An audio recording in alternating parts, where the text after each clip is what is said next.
All right, here's my presentation for my final paper. Basically, in America, we have an issue of young people are not in the same socioeconomic class, which sometimes leads to crime. And it's actually a great way to prevent crime to intercept this earlier if we can and give opportunities. So, my title is Welfare as Juvenile Justice Reform, and I think it is a great means of a reform. And I think this would do a lot of good. So, anyways, let's get right on into it. All right. All right. So the introduction: criminal justice as a form of social control.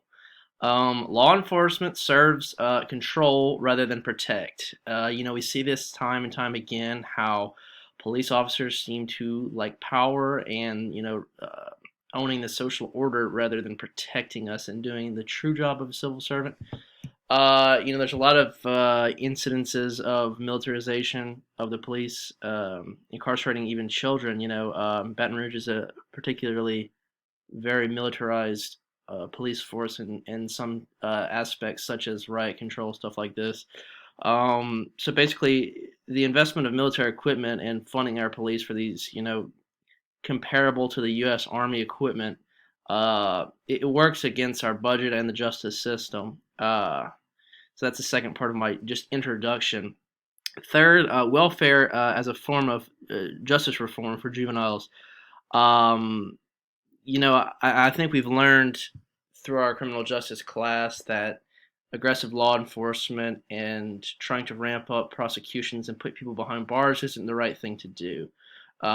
Providing welfare in these communities that are impoverished and really intercepting, as I said, the problem of, say, not just places that have low welfare, but places that have low income, places that have high divorce rates, homes that have neglected children. So, but my topic is welfare. So let's go to the next slide. So this slide I called criminal justice as a form of social control. So basically, you can see the top right here is a police officer. And it basically talks about the criminal justice system is punitive and it deals with the consequences of crime.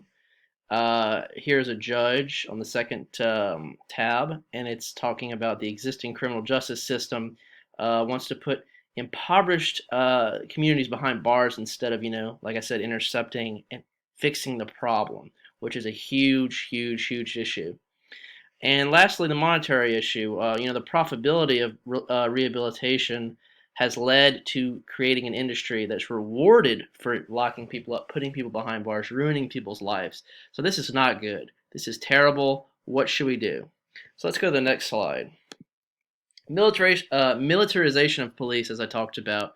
The increased access of military equipment has been proven to be an effective method to address, riots, criminal activity, stuff like this. Like I said, Baton Rouge, the city of Baton Rouge during the riots of 2017, 2016 used a lot of this very, very nationally famous militarization tactics.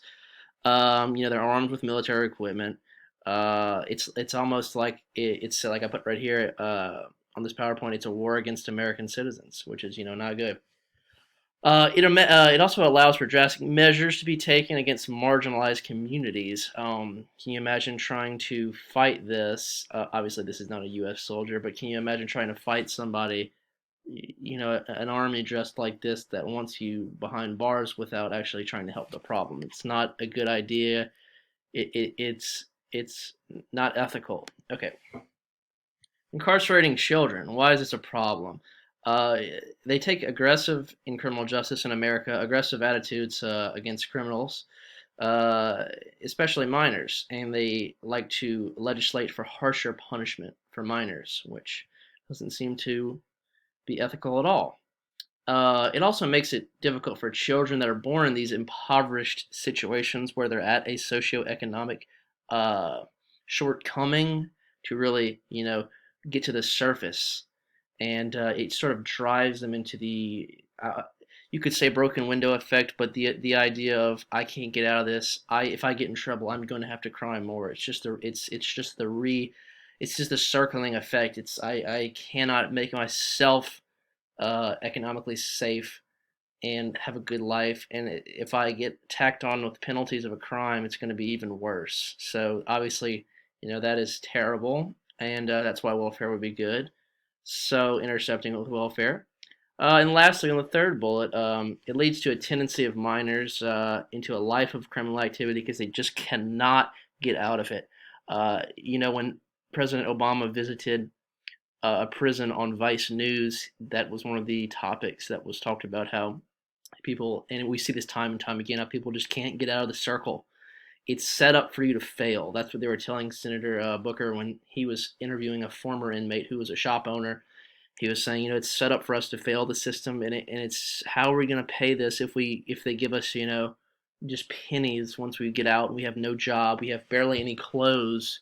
So there's obviously big problems that we don't need prison necessarily. We need to address the root problems with a different aspect. So my essay is about welfare as a form of juvenile justice reform. This can apply to adults too, but I'm focusing on children based on the things I've mentioned already. So basically, crime tends to be a consequence of people who are not inherently like malicious or bad, but more of just an unfortunate, just from birth, child of, not good, unfavorable socioeconomic conditions. Can you imagine that? Being born in a place where you have done nothing wrong, but you're already at a disadvantage. And we see that so many times. And my essay is about how these people need help and how this is a good idea to give them welfare, to put government programs in. This will save money, this will save time, this will prevent crime. Locking people up is going to increase crime in this country. We need to prevent crime. And that's what my essay is about. Okay, second bullet point. What else are we talking about besides that? We're going to ensure that the access to education and employment, job opportunities, are more effective of dealing with crime. It should influence the decisions of people to commit the crime more than what's currently in right now. If we give people that are in these socioeconomic conditions, better schooling. Like there's a school in Michigan, there's a school in Hawaii where it favors these communities of socioeconomic blight. So these are sort of government programs that can help, like welfare, all forms of welfare, help these people from these bad situations that are just not anything in their control. It's just they're born in these situations. They got to get out of it. We need to help them. If we don't, it's going to end up in crime.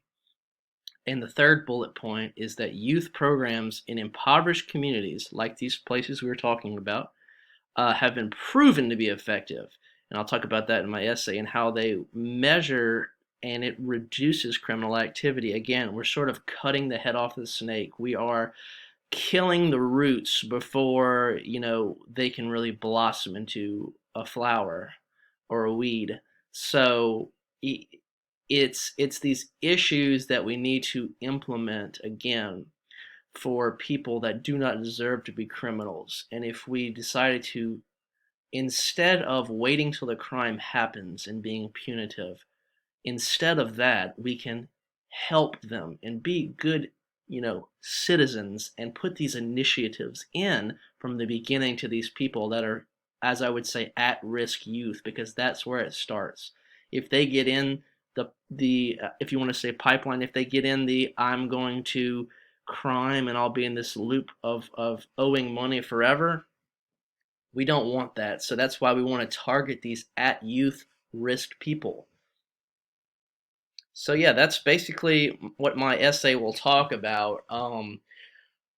It's basically a blend of the earlier issues about how militarization of police, monetary issues, punitive action from judges and police are not the right formula. And basically, we need to implement some ideas of welfarism and just any form of help to the at youth community or the at risk youth community.